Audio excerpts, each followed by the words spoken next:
পরিবার নিয়ে ঢাকার আদাবর এলাকায় থাকেন রাজধানীর শেরেবাংলা কৃষি বিশ্ববিদ্যালয়ের এক সহযোগী অধ্যাপক।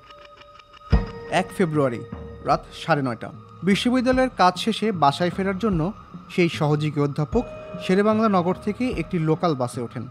বসেন বাসের ডান দিকে জানালার পাশে। বাসটি শ্যামলী স্কোয়ারে এসে যাত্রী ওঠানো নামানোর জন্য গতি খুব ধীর করে দেয়। বিশ্ববিদ্যালয়ের শিক্ষকের ডান হাতে সে সময় একটি দামি মুঠোফোন ছিল। হঠাৎ বাসের ডান দিক থেকে তার ডান হাত বরাবর চাপাতি দিয়ে এক যুবক আঘাত করে। তার সঙ্গে ছিলেন আরও এক যুবক। শিক্ষকের ডান হাতে থাকা মুঠোফোনটি ছিনিয়ে নিয়ে মুহূর্তেই দৌড় দেন তারা। চাপাতির আঘাত ও মুঠোফোনে ছিনিয়ে নেওয়ার ঘটনায় শিক্ষক হতবিহ্বল ও আতঙ্কিত হয়ে পড়েন। এক পর্যায়ে তিনি চিৎকার শুরু করেন, চালককে বাস থামাতে বলেন। কিছুটা দূরে বাস থামলে তিনি হন্তদন্ত হয়ে নেমে পড়েন। ঠিক যে জায়গায় তার মুঠোফোন ছিনিয়ে নেওয়া হয় তিনি সেখানে ছুটে যান। খুঁজতে থাকেন মুঠোফোন ছিনিয়ে নেওয়া সেই যুবকদের।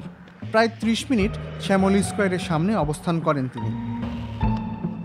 যুবকদের খুঁজে না পেয়ে হতাশ হয়ে রিকশায় বাসায় ফেরেন। ছিনতাই হওয়া মুঠোফোনে 2 অপারেটরের সিম ব্যবহার করছিলেন সেই শিক্ষক। বাসায় ফিরেই তিনি তার স্ত্রীর মুঠোফোন থেকে 2টি অপারেটরকে ফোন করেন, জানান তার মুঠোফোন ছিনতাই হয়েছে, দ্রুত যেন তার মুঠোফোন নম্বর 2টি বন্ধ করে দেওয়া হয়।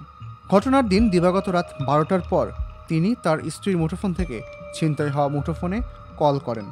মুঠোফোনে কল ঢোকে কিন্তু কেউ ধরেনি। পরদিন 2 ফেব্রুয়ারি সকাল 9টার পর সেই শিক্ষক ব্যাংকে যান যেখানে তার অ্যাকাউন্ট রয়েছে। ব্যাংক হিসেবের বিবরণীর খোঁজ নেন। বিবরণীতে দেখতে পান তার মুঠোফোনে থাকা অ্যাপস ব্যবহার করে ছিনতাইকারীরা হিসাব থেকে 60,000 টাকা তুলে নিয়েছেন। বিবরণীর তথ্য বিশ্লেষণ করে দেখেন তার ব্যাংক হিসাব থেকে 2টো মুঠোফোন নাম্বারে এই টাকা স্থানান্তর করা হয়েছে। ব্যাংক থেকে এই শিক্ষক সোজা চলে যান আদাবর থানায়। থানার পুলিশ তাকে বলে, ঘটনাস্থল শ্যামলী স্কোয়ার, এলাকাটি মোহাম্মদপুর থানার মধ্যে পড়েছে, তাই তাকে মোহাম্মদপুর থানায় যেতে হবে। আদাবর থানা থেকে সেই শিক্ষক চলে যান মোহাম্মদপুর থানায়। পরে তিনি ওই থানায় ছিনতাই ও সাইবার নিরাপত্তা আইনে মামলা করেন। ব্যাংক হিসাব থেকে যে 2টি মুঠোফোন নম্বরে টাকা স্থানান্তর হয়েছে সেই তথ্যের ভিত্তিতে মামলার আসামি হিসেবে কামাল হোসেন নামে এক ব্যক্তির নাম উল্লেখ করা হয়। এছাড়াও কয়েকজনকে করা হয় অজ্ঞাত আসামি। মামলার পর পুলিশ অভিযান চালিয়ে 51 বছর বয়সী কামাল হোসেন ও 21 বছর বয়সী রাসেল মিয়া নামের 2 ব্যক্তিকে গ্রেপ্তার করে। পুলিশের তথ্য বলছে, জিজ্ঞাসাবাদে জানা যায় কামাল একটি বেসরকারি ব্যাংকে নিরাপত্তা রক্ষী হিসাবে কাজ করেন। পাশাপাশি তিনি একটি সংঘবদ্ধ ছিনতাইকারী দলেরও সদস্য। আর রাসেলের সুনির্দিষ্ট কোনো পেশা নেই। কামালের কাছ থেকে ছিনতাইকারী দলটির নেতা হিসেবে সম্রাট নামে একজনের নাম জানতে পারে পুলিশ। তবে এই সম্রাটকে এখনও গ্রেপ্তার করতে পারেনি তারা।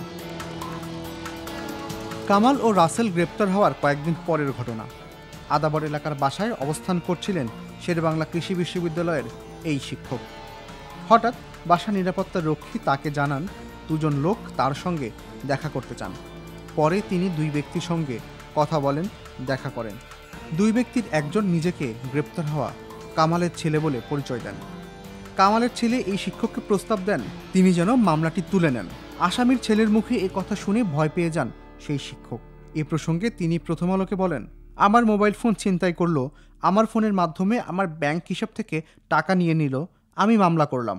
যে 2জন আমার মোবাইল ফোন ছিনতাই করলো তাদের কাউকে পুলিশ ধরতে পারলো না। এখন দেখছি ছিনতাইকারী দলের সদস্যরা আমার বাসাও চিনে ফেলেছে, মামলা উঠিয়ে নেওয়ার কথা বলছে।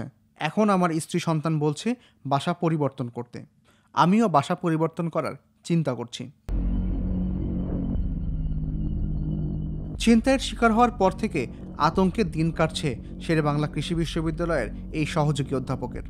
তিনি জানান, এখন মুঠোফোন নিয়ে বাইরে চলাচল করতে ভয় পান, আবার ভয় পান এটিএম কার্ড নিয়ে বের হতেও।